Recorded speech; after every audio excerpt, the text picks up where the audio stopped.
Kejujuran adalah resep penting untuk keluar dari krisis. Situasi genting akibat pandemi ini memerlukan keterbukaan dan transparansi. Karena hanya dengan itu kita bisa mengidentifikasi masalah dengan benar dan mencari jalan keluar dari krisis. Gubernur Anies Baswedan bukanlah sebuah contoh orang yang bisa mengatasi krisis. Indikator utama dalam menilai kegagalan Anies Baswedan adalah melihat bagaimana cara Gubernur DKI Jakarta membelanjakan uang rakyat selama pandemi. Ini tuduhan yang serius nih, luar biasa.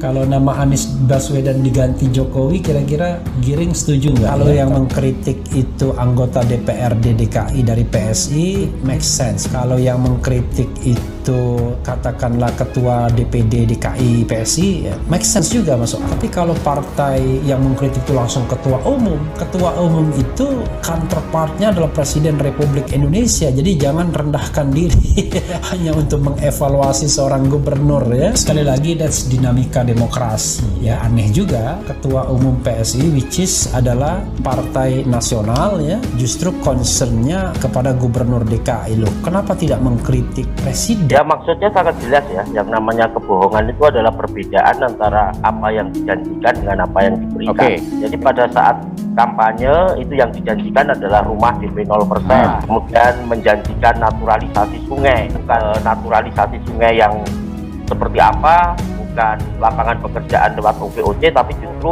diberikan tontonan berupa balapan. Ini jelas beda antara apa yang dijanjikan dengan apa yang diberikan, itu yang disebut bohong. Kami memberitahukan bahwa masyarakat harus ingat bahwa ada janji yang tidak dipenuhi dan ada hal yang tidak pernah dijanjikan tapi diberikan. PLT Ketum PSI Giring Ganesa menuding Gubernur DKI Jakarta Anies Baswedan pembohong.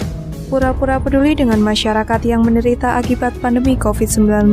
Giring berharap jangan sampai Indonesia jatuh ke tangan Anies Baswedan. Hal itu disampaikan Giring dalam sebuah video di akun Twitter PSI @psi_id Selasa 21 September 2021. Dalam video itu, Giring menjelaskan dalam krisis, seorang pemimpin adalah panglima yang mengambil tanggung jawab dan menyampaikan kepada publik secara transparan situasi dan pilihan-pilihan yang akan dia ambil dalam respon situasi.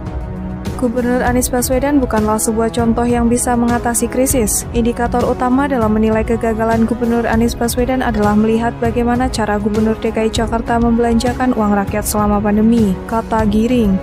APBD Jakarta yang begitu besar, dia belanjakan untuk kepentingan ego pribadinya untuk maju sebagai Presiden 2024.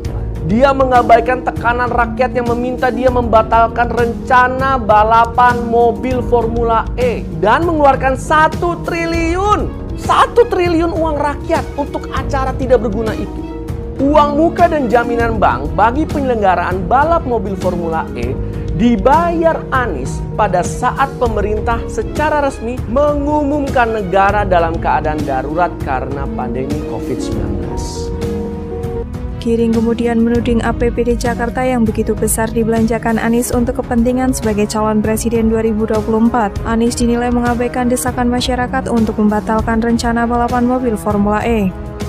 Uang muka dan jaminan bank bagi penyelenggara balap mobil Formula E dibayar Anies pada saat pemerintah secara resmi mengumumkan negara dalam keadaan darurat karena pandemi COVID-19. Uang rakyat sebanyak itu dihabiskan oleh Gubernur Anies Baswedan di tengah penderitaan rakyat yang sakit, meninggal, dan hidupnya susah karena pandemi, ujar Giring. Uang 1 triliun dia keluarkan, padahal rakyat terlantar tidak masuk ke rumah sakit yang penuh. Rakyat kesulitan makan karena kehilangan pekerjaan, sambungnya. Di tengah penderitaan masyarakat, Anies disebut Giring menyerah dan tidak bisa mengatasi situasi.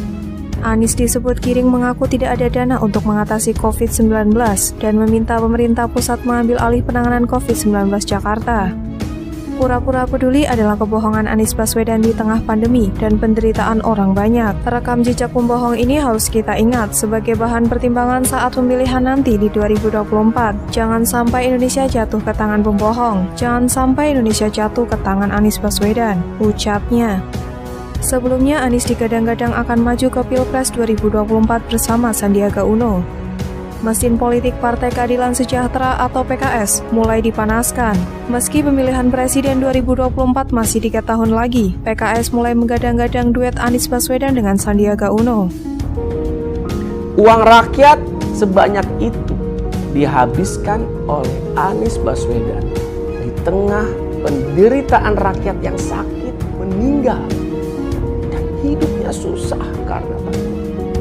Rakyat kesulitan makan karena kehilangan pekerjaan. Di tengah semua penderitaan rakyat, Anies mengatakan menyerah, tidak bisa mengatasi situasi. Dia mengaku tidak ada dana untuk mengatasi COVID dan minta pemerintah pusat mengambil alih penanganan COVID rakyat Jakarta. Tetapi Anies di hadapan media selalu menampakkan diri peduli dengan penderitaan rakyat karena pandemi. Tapi apakah dia pura-pura peduli adalah kebohongan Anies Baswedan di tengah pandemi dan penderitaan orang banyak? Rekam jejak pembohong ini harus kita ingat sebagai bahan pertimbangan saat pemilihan nanti di 2024. Jangan sampai Indonesia jatuh ke tangan pembohong. Jangan sampai Indonesia jatuh ke tangan Anies Baswedan. Ahmad Saiku bahkan secara resmi menyebut Anies Sandi sebagai sebuah keniscayaan di Pilpres 2024. Menurutnya, pasangan Anies Sandiaga sudah terbukti dipercaya masyarakat saat Pilkada DKI Jakarta 2017 lalu. Pernah terbukti di DKI Jakarta kan? Saya kan pernah menjadi bagian, kata Saiku di Makassar, Sulawesi Selatan, Jumat 17 September 2021. Karena itu, lanjut Saiku, partainya akan berupaya mengusung Anies Sandi di Pilpres 2024 mendatang. Meski dinamika politik masih sangat cair, tapi PKS tetap membuka segala kemungkinan. Kemungkinan politiknya seperti itu, tapi ini kan prosesnya masih mencair, dinamika. Saya kira keniscayaan tinggal kesepakatan di antara parpol, ujar Saiku. Saiku mengaku partainya masih melakukan survei terhadap sosok yang potensial diusung di Pilpres 2024. Hasil survei itu, kata Saiku, akan selesai pada akhir September dan bisa mengetahui siapa tokoh yang paling kuat. Dia pun mengaku sampai saat ini masih terus melakukan komunikasi dengan sejumlah partai politik untuk menjalin koalisi. Sedang diajakin, Gerindra dan Demokrat sangat mungkin, karena kan masih sangat cair dan komunikasi tetap terbangun, ujarnya. Namun sayangnya saat ditemui, Sandiaga Uno mengaku tak terlintas di pikirannya untuk CLBK dengan Anies Baswedan. Menteri Pariwisata dan Ekonomi Kreatif atau Kepala Badan Pariwisata dan Ekonomi Kreatif, Sandiaga Salahuddin Uno memang digadang-gadang akan kembali reuni dan CLBK dengan Anies Baswedan. Akan tetapi bedanya pada pemilihan Presiden 2024, Sandiaga mengaku belum memikirkan hal tersebut.